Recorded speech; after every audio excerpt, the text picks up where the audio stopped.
For much of my political awareness, much of my adult life, the way I thought about things, the way I understood the modern Republican coalition, post-Nixon, post-Reagan, was a handshake at best between the country club conservative and the January 6th anti-democracy marauder. The tenuous agreement between the Southern conservative and the libertarian-leaning economic Alan Greenspan conservative. And then I read Nancy MacLean's book. I read Democracy in Chains, a finalist for the National Book Award, a book that search engine optimization, funded by folks like the Cato Institute, et cetera, tries to, with some success, push their critiques of the book to the first page of Google, but nonetheless is a brilliant work about connecting some of the origins of right-wing economic theory and helping us understand that these are not merely the link between the economic right-wing arguments and the social, racialist, sexualist right-wing arguments is not tenuous, it is connected. That it goes back to James Buchanan around the time of Brown versus Board of Education, and even before that to John C. Calhoun, who was arguing for the primacy of property over democracy.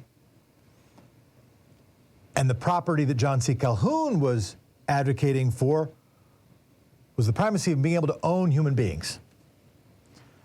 And recognizing that my idea of a tenuous handshake was not really how it was going. That in fact, those strains of the conservative movement were inextricably linked. I have wanted to talk to Nancy MacLean since I read the first 4 chapters. I now have the privilege and pleasure of doing it. And let's have her on the air right now. Nancy, can you hear me?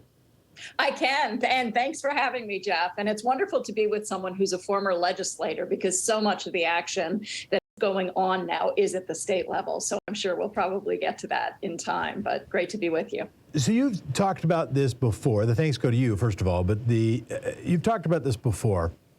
And then at what point did you decide to take on this project? I don't know if you prefer professor or Nancy or doctor, however, you tell me how you want to be. Nancy's fine. All right. How did you decide to take on that project? I know it's been a few years now. Yeah, well, actually, I never set out to write the book that I ended up writing. I had never heard of James Buchanan, the first U.S. Southerner to win the Nobel Prize in Economic Sciences, before I started the research, nor had I heard of Charles Koch.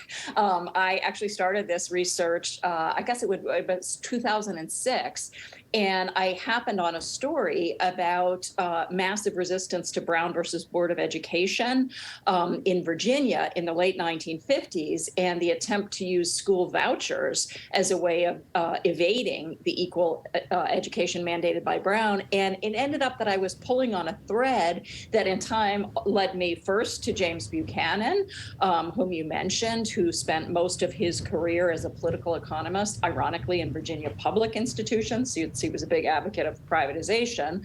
But Buchanan then led me to Charles Koch, who funded Buchanan's operations at many of the, Buchanan moved from school to school in Virginia because he would always alienate his colleagues. He was so dictatorial. But anyway, Koch funded his operations. And what I learned was that Charles Koch's ideas had really been so fringe and so marginal, in those years back, for example, in 1980, when he was funding his brother's run as candidate of the Libertarian Party.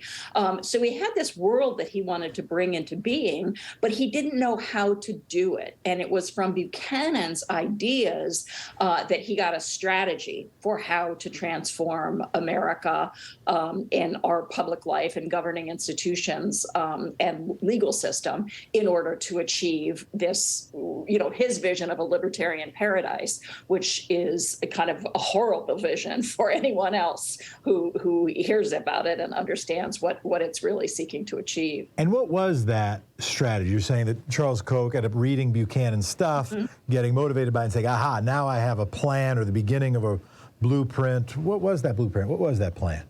Yeah, so Buchanan developed a school of thought called public choice economics, and they also referred to his particular version of that as the Virginia School of Political Economy, which I write about in Democracy in Chains. But basically, it was a theory for how liberal governance had developed over the course of the 20th and then, the early 21st century. And in effect, that contained a strategy to reverse engineer the 20th century. It's because he put particular emphasis on the power of social movements and collective organization in changing government and getting government to shift tax revenues from one constituency to another. So that language we've heard so much, particularly since 2010, about makers and takers really comes out of this set of ideas. And as you mentioned, can be traced all the way back to the antebellum pro-slavery theorist, John C. Calhoun. But anyway, so the idea was that collective power had enabled all these changes in the 20th century, including to the Constitution. And so if you wanted to reverse engineer the 20th century, the most critical thing to do was to undermine that collective power, which we've seen through the attacks on labor unions, on groups like Planned Parenthood, et cetera, but then also a very specific set of rules changes in the nature of governments in order to overrepresent this radical right conservative minority and underrepresent the more progressive, vast and multiracial majority. And so we've seen that quite dramatically in states like my own North Carolina, since these Koch-backed Tea Party, and then Trumpist Republicans took over in after the 2010 midterms in 2011, and basically, again, tried to reverse engineer the 20th century. They engaged in the most radical and sophisticated gerrymandering we've ever seen in American political history to overrepresent rural white conservative districts over urban and suburban multiracial communities. They undermined labor union power, particularly teachers' unions, which are the largest and most progressive unions in America today. They engaged in massive voter suppression, the likes of which we haven't seen since the early 20th century, driving of Black men away from the polls. They've also, by the way, aimed that voter suppression at young people, although that gets less attention because they know this generation of young people is much more progressive than previous generations, particularly on matters like inequality, the climate, homophobia, racism, et cetera. And they, just on and on and on with different kinds of rules changes, which I'm sure we can get into, and which in fact are ongoing. So we also see the underlying strategy that came from Buchanan through these Koch network organizations now being used by some of the Trumpist groups who were engaged in promoting the big lie and are now trying to change how elections are run at the state level to ensure that no matter who the voters choose, they can win in 2024. So this is really terrifying stuff that people really, really need to understand if we're going to stop this country from sliding into the abyss, quite frankly. Talking to Nancy MacLean, public choice theory. I learned about public choice theory, and I don't think I learned about it until law school. And the idea that any democracy efforts, any perceived activism effort bordering on what somebody might characterize as altruism is really just rigged selfishness, is really just a game of power. All of this needs to be seen, all of democracy and politics need to be seen through a lens of selfishness and power grabbing. Feel free to edit, audit, correct, or amplify my characterization. And then I want to ask you how that's connected to John C. Calhoun. I find that an interesting piece. Yeah. Okay. So first of all, yeah, on public choice, it is an unbelievably cynical and really toxic view of human motivation. What Buchanan did was take the model that kind of neoliberal, neoclassical economists like him had for the market to say, each person is self-interested and maximizing their own advantage, and apply that to government. And it's one thing to do that as like a hypothesis, where it's like, well, maybe what happened if we look at this decision from the perspective that this person could be acting in the most, venal self-interest, whether in, vote getting or building up the resources of their agency, or, different things like that. Fine. It's okay as a hypothesis, but they started to treat it as a fact. And they didn't do empirical work, but they would make these pronouncements about how politics worked and how all of these actors were venal and corrupt. And this is the language that you now hear from the likes of Donald Trump, from, all of the, kind of arch-right radio talk show hosts. I actually had the misfortune once to be driving back from the coast in North Carolina, and I couldn't get many stations, and I heard Mike Savage going on when there was a refugee crisis, talking about how the Catholic Church was aiding these refugees so that they could get access to the government funds for the refugee resettlement. So it's that kind of thing. Like, that crude version of public choice economics could be heard any day on right-wing talk radio, and it's part of what has made the country so, or at least the ranks of the MAGA wing of the Republican Party, so furious and bilious and toxic and angry because they believe they're getting screwed by all these people. And that, as you say, it shocked me to see it, but it goes all the way back to John C. Calhoun, the South Carolina U.S. Senator, former vice president, who was also quite brilliant man, who wrote two very important books about the Constitution and the democratic process in the U.S. In the run-up to the Civil War, both of which were essentially anti-democratic, right? And were interpreting the Constitution in ways that could serve his project as a militant pro-slavery planter. And what interested me, and the key move that he made in that, is to say that the public should be thought about not in terms of class interests, right, like slaveholders versus the enslaved, but no, it should be in the real class division was in public life between the taxpayers and the tax eaters. And he actually portrayed yeoman farmers as parasites on planters like himself. And Buchanan's colleagues said that his philosophy conformed precisely to John C. Calhoun's, minus the defense of slavery. So his own colleagues said this at George Mason. National Book Award finalist for Democracy in Chains. That the story of some of the origins, or some of the critical origins of right-wing economic theory. So a story some people may have tracked. So I think the school is Croydon in New Hampshire. They gutted their public school funding when got influential into their school board decision-making process, and the whole town needed to sort of organize and say, hey, wait a minute, we need to start paying attention. We need to start paying attention to what's happening with our schools. And this was just one more result of a project that has been engaged upon, funded to a steroid degree by Charles Koch, and nobody has done more of the history telling on how we got to this place, how the party of Lincoln and the party of Teddy Roosevelt, the party of abolishing slavery and beating back the trusts and trying to stop monopoly, ended up becoming the party of eroding democracy and linking that to, sort of the primacy of property over democracy, and linking that to John C. Calhoun's primacy of property being people. And then James Buchanan won a Nobel Prize for public choice theory. We're talking about public choice theory, this idea, his idea, that won a Nobel Prize at a time that, I think people were maybe a little bit bored with FDR and LBJ rooted economic theory. wanting something that seemed fresh and ended up going to James Buchanan's public choice theory, the idea that there's no real altruism, there's nobody who's doing anything good in democracy. Really, all democracy is a market.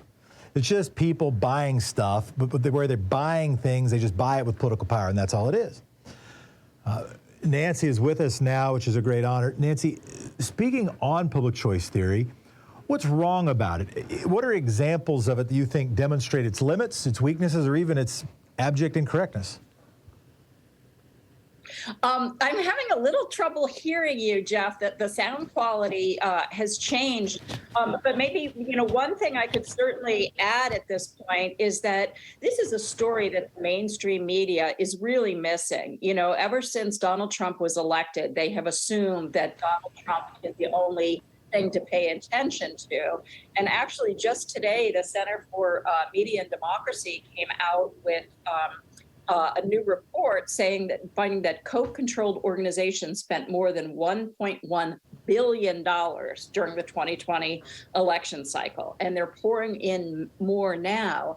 And that money has not only helped to elect all the people that others of us call the insurrection caucus in Congress, but also they had surround sound Koch people in the Trump administration pushing their agenda from the beginning of immediately withdrawing from the Paris Climate Accords to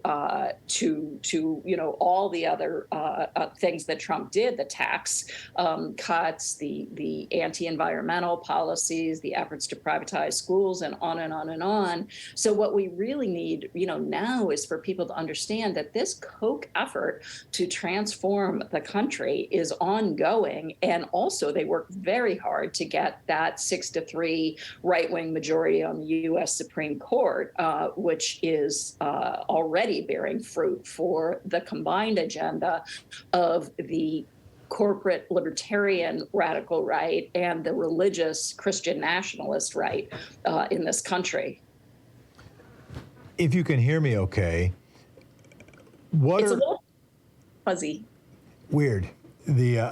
Sean is hearing us okay, so I don't know if it's on our end. Hopefully our listeners hearing me okay. Okay. I'm hearing you fine, so hopefully you can hear my question. Okay. What do you see as a place where public choice theory, James Buchanan's idea that it's at the root now of kind of modern right-wing economic thinking, what's wrong about it? What's inaccurate about it? What are examples of that demonstrate any limitations it has?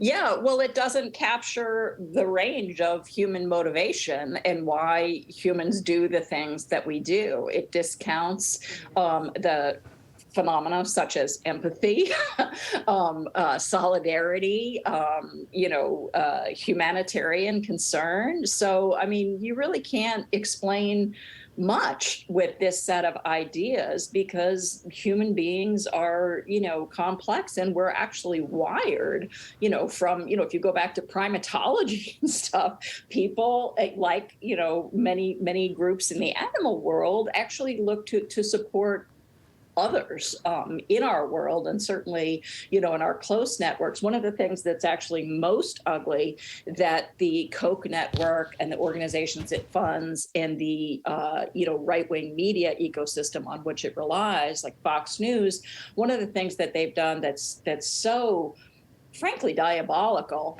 is capitalize on new knowledge from evolutionary biology and psychology and such that was coming out, particularly in the 1990s, about how human beings are wired in tribal ways, that we are very likely, especially when we feel a threat to our group and our group is embattled, we're likely to lose the capacity to reason and to become aggressive in defending that group.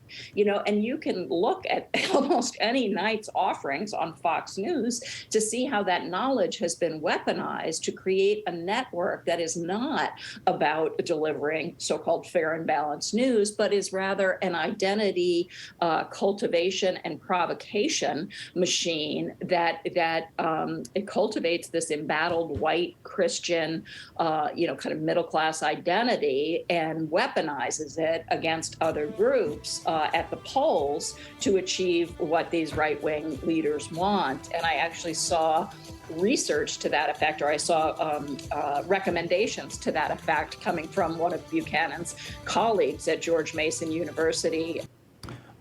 I think it gets to the heart of the matter. Not only the heart of the matter of how I opened the discussion about whether we should think of right-wing economic theory and right-wing racialist ideas as separate or connected. And she makes a pretty powerful case that they need to be viewed as connected. Understand that making the case for the primacy of property over democracy really is advantageous if you came over on the Mayflower. Really is advantageous if you're John C. Calhoun and you're really trying to make the case that you should be able to own people. Really makes sense if you're James Buchanan and you're trying to get all-white religious schools that are private set up in the 1950s in the wake of Brown versus Board of Education, because now, thanks to levers of democracy and government, now there are even votes being cast. Votes being cast in the South to integrate schools and to support black kids in the public schools. That a bunch of racist white families said, we don't want to do that. Let's send our kids to a new school. And an entire movement gets built up around this idea of privatization of education. Not merely economic theory, but rooted in gaining traction because people wanted to be able to send their kids to an all-white school after public schools couldn't do that anymore. When we look at the history that Nancy MacLean looked at, it's really interesting history. And James Buchanan's ideas that he sort of dusts off John C. Calhoun's economic ideas, cites him, praises him, and then who to James Buchanan's public choice theory ideas come to the attention of? Charles Koch, who then creates the, I think, biggest funded political movement of all time. That's an empirical question that I'd like to ask Nancy or ask somebody. And Nancy is back with us. Nancy MacLean, thank you so much for being with us. Has there ever been, if you were going to try to compare what Calhoun plus Buchanan plus Koch, and particularly now the Koch-funded advocacy movement has done, has there ever been any political movement funded to the same degree from the same concentrated source? And if it's in the top 5, what else is in the top 5? Yeah, thank you for that question. And I think that you put your finger on one of the reasons why so many political commentators and scholars and others have trouble grasping the enormity of the Koch threat to democracy, because we've never seen anything like this in world history, to have inequality get to the point where someone, and if you put him and his brother together, you've got almost $100 billion of private wealth that can fund these huge political operations. So the Koch donor network, and it's not just Charles Koch now, he's recruited over 600 other, billionaire and multimillionaire donors who are funding these operations. But there are more than 100 operations that they fund in the United States, from the Cato Institute to the Heritage Foundation to the Federalist Society to the State Policy Network, Americans for Prosperity. You could just go on and on. Of course, the American Legislative Exchange Council, they helped get, up and running. So all of these groups have those kind of Koch tentacles in them. And, I hate to pile on, but this is actually a transnational effort now through something called the Atlas Network, where they find typically the polluting capitalists from different countries, the dirty industries, as Senator Sheldon Whitehouse calls them, who are so behind trying to stop action on the climate.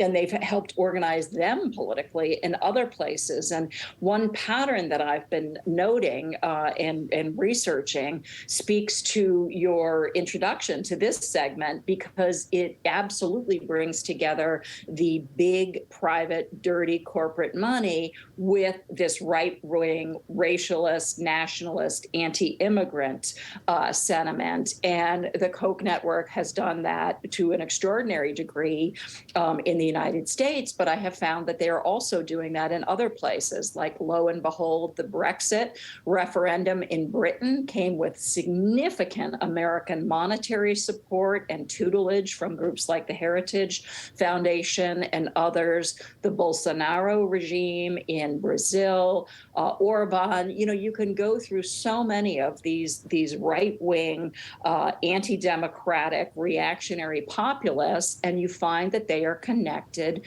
to these right-wing economic ideas that are funded by centers enabled by Koch and fellow donors.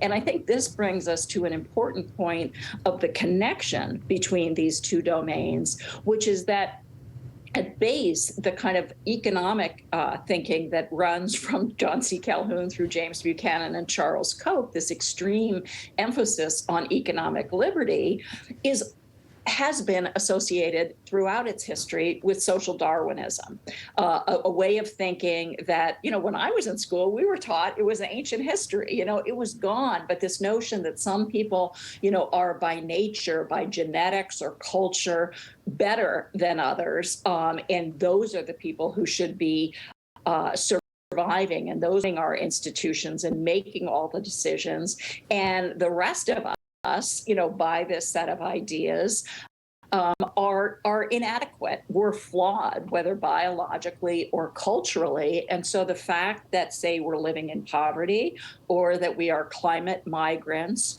or that we don't have health insurance, all of these things are really our fault. I mean, so it's really a hideous set of ideas that we all thought was discredited, particularly with the rise of fascism in Europe in the 20s and 30s and 40s, and was, frowned upon and essentially exiled from the academy and from serious scholarly thought after World War II. But now it's back with a vengeance. And it's back because these wealthy donors have an interest in this as a way of explaining why we live in a world of such extreme inequality that they have created. But they want people to think it's because of these differences between human beings that are kind of built into us. Again, whether they say biology or culture, again and again, you see the wealthy donors allying with the forces like the MAGA Republicans in the United States, who have these really extreme, frightening ideas about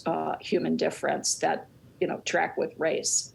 So you use the phrase economic liberty. I try to talk about the primacy of economic power. Economic liberty, to me, is that choice of words is one that advances an idea that really what it is about freedom. Ultimately, if you buy and own things, that's about wielding power.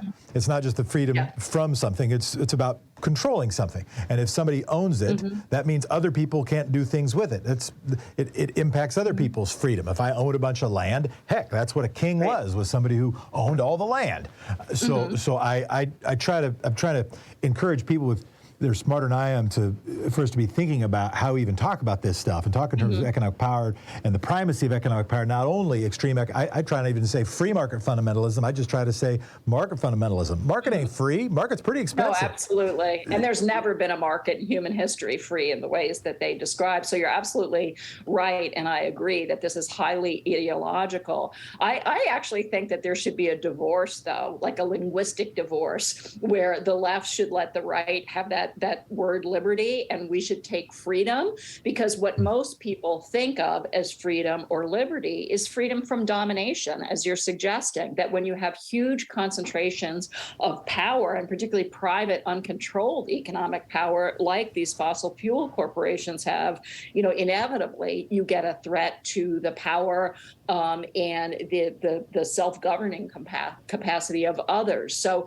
I think we should talk about freedom, because the kind of freedom for which the left, broadly speaking, has always stood is a freedom from domination. There's actually a beautiful poem by Langston Hughes I'm kicking myself that I don't remember the title of it, but it has only 2 stanzas. And the first is about liberty and how he hates the word liberty. And he said, if you know the history that I knew, for him as a Black poet, you'd know, why he can't stand that. And then freedom is the other stanza is about freedom and how much he loves freedom. So I do think it is really important to reclaim freedom as a rubric for the left, as frankly was done in Kansas just now, just recently in that tremendously successful mobilization against the anti-abortion referendum. We're about to go to break. We're talking to Nancy MacLean. But just to be clear, the people who crow about Soros or Bloomberg, it's not a countervailing force, right? What Koch is doing is, there's no real countervailing force, nothing really like it. There's no countervailing force. No, I mean, there's efforts on our side, and good efforts, and a lot of people are working very hard. But not at the same concentrated scale. Amassed the capital or the strategy that Koch is using. Yeah. And one thing I appreciate about what you're doing is this idea that selfish ain't enough, and that selfishness is not enough, and that, in fact, it never has been. And anything rooted only in selfishness or around the idea that that is the primary, ultimate, or sole decision maker is, not something I'm that excited about, except to the degree that excites me to oppose it. I want to ask you, though, about bringing it to today. What is the passage of the climate bill? And that, I don't just mean its success. I mean what's in it, what's not in it. I mean its ultimate vote count, its ultimate context. What does that tell you? What is what we've been talking about up to now? How can that be used to inform the climate bill? Or what does the climate bill tell you about what we've been talking about?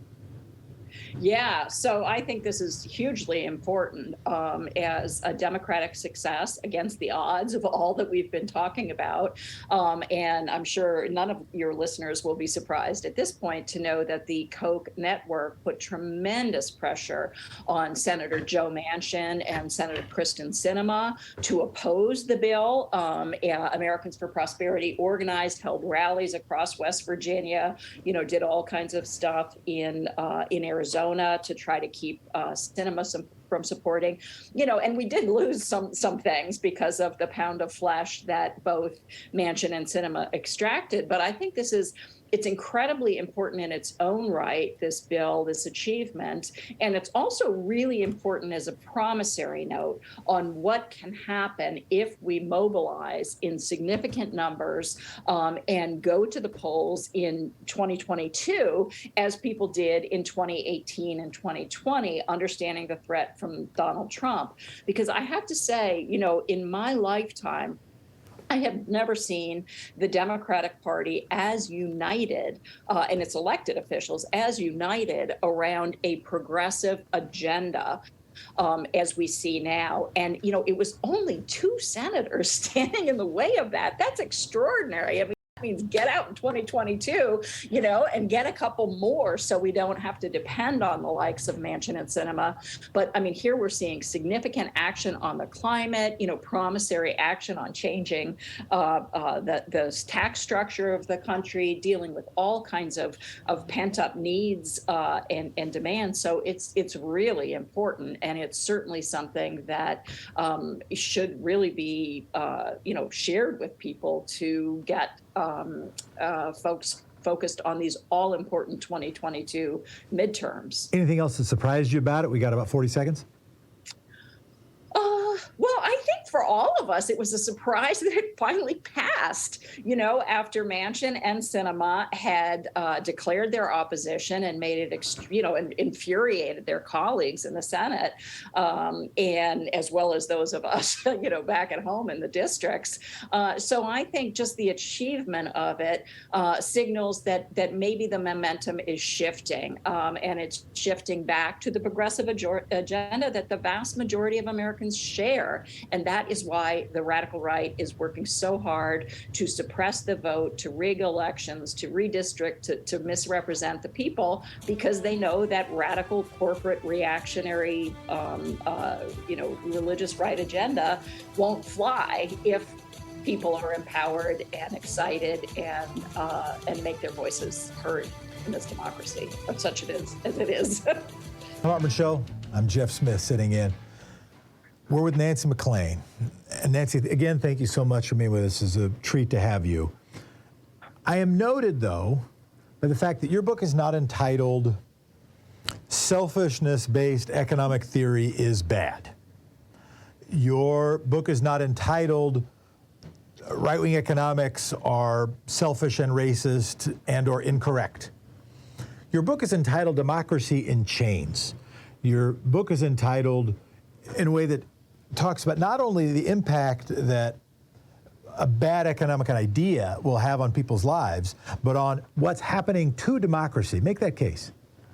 Yeah, absolutely. That title is not mine alone. It actually comes from James Buchanan, who would say over and over again that the Leviathan, as he would call 20th century government, the Leviathan needed to be enchained. But he actually also spoke of the demos, ever since the demos was unchained in the 19th century, that's when all the problems started. So I got that language from him, and he would say again and again to his, allied researchers, to the organizations that he worked with, like Heritage, Cato, Independence Institute, Federalist Society, all of them, and to donors like Charles Koch and many other fossil fuel and other corporate donors that he worked with. Again and again, he said, if you don't like the outcome of public policy over a long period of time, stop focusing on who rules and think about the rules. And the point was that you needed to change the rules to get the outcomes that you liked. So this was hugely important because most people on the right, as well as on the left, thought about, well, who's our candidate? Who's going to run? And what are we going to do? And to understand how radical Charles Koch's vision is and James Buchanan's vision, you need to understand that even Ronald Reagan was a terrible disappointment to them, right? Ronald Reagan talked the talk of being against the government, but when it came to it, he wouldn't walk the walk. He wouldn't get privatized Social Security and Medicare. He wouldn't do all of the kind of radical things that they wanted him to do because he well understood that to do so was unpopular, that people wouldn't like him, that they'd vote him out of office. And so that is why we see, particularly starting up in the late 1990s, as I describe in the book, but then especially after 2010, when they captured so many state legislatures, you see the rollout of this radical change in the rules, just as James Buchanan recommended. And you also see the transformation of the Republican Party by changing the rules. So I think that's important to remember, too, that they have, when you look at the Republican Party now and you think, oh my God, what happened? I mean, you might not have agreed with it before, but it wasn't what we're seeing now. Well, what happened to it was very shrewd strategy. Oh, sorry, from the Koch network and the organizations it funds that created a pincers action for Republican candidates, where if they didn't toe the line of the donors, whether it's on taxes or climate action or other things, they would see themselves primaried from the right. And this donor network would supply the money, and then this radicalized Republican base, disinformed by Fox News, would, create the other side of that pincers action. And so we saw, Republican after Republican who were kind of more normal, old school Republicans driven from office, so that now almost all that remains are these MAGA type Republicans who will do what the donor wants, as well as all the other crazy stuff they want to do. So and now that we see with the new composition of the Supreme Court, that your, I'm going to say prediction, that the project that you wrote about, to recognizing that ultimately if you want unfettered capital, if you want evisceration of the environment, if you want the biggest wealth gaps in American history, if you want to gut the middle class, it's kind of hard to get a majority of people in the United States to agree with you. Kind of hard. And so the way that you can win that stuff is by making the levers of democracy, by making majorities, by making demos, by making we the people less powerful, and to wield power through an unelected Supreme Court. And if you have 6 votes, you can, eliminate a woman's right to choose, even if a supermajority of American people wish you hadn't done it. Exactly. And that's exactly what I was trying to convey with that title, Democracy in Chains, that they, through these rules changes, at the level of state government, at the level of national government, but also and particularly in the courts, that is how they want to achieve their ends. And the last thing we haven't talked about, but the last thing is to hold the first constitutional convention since the original in 1787, which the radical right has been organizing for a good while now. And if they manage to win Congress in 2022, they have made clear that they will go to Mitch McConnell and to Kevin McCarthy, and they will say, we have enough authorizations for a constitutional convention. Now, that is based on crazy math, because they know they won't get those authorizations. Honestly, they've gotten to 28, can't get further than that. But if you count the old ones, like the ones in New York and New Jersey from and I'm not kidding you, 1788 and 1789, calling for a constitutional convention to ensure that we got a Bill of Rights. Well, if you engage in funny math and collect all of those, then you can make a case that you have 37 authorizations. And that is exactly what some on the right are doing. And at such a constitutional convention, they've already made clear it would be Republicans running the show, appointed by the Republican state legislators. There are 30 now. So this is really serious business. These people are about utterly transforming and upending the country that most of us thought we lived in, where democracy could ultimately be made accountable to the will of the vast majority with sufficient organizing, persuasion, pressure, disruption, whatever. They're talking about a totally different universe. And if our side does not get that and get it quick before November, we're going to be in a whole mess of trouble. Nancy MacLean, the book is Democracy in Chains. I hope we can do this again. Thank you so much for being with us. I'd love to be back with you. Thanks for having me.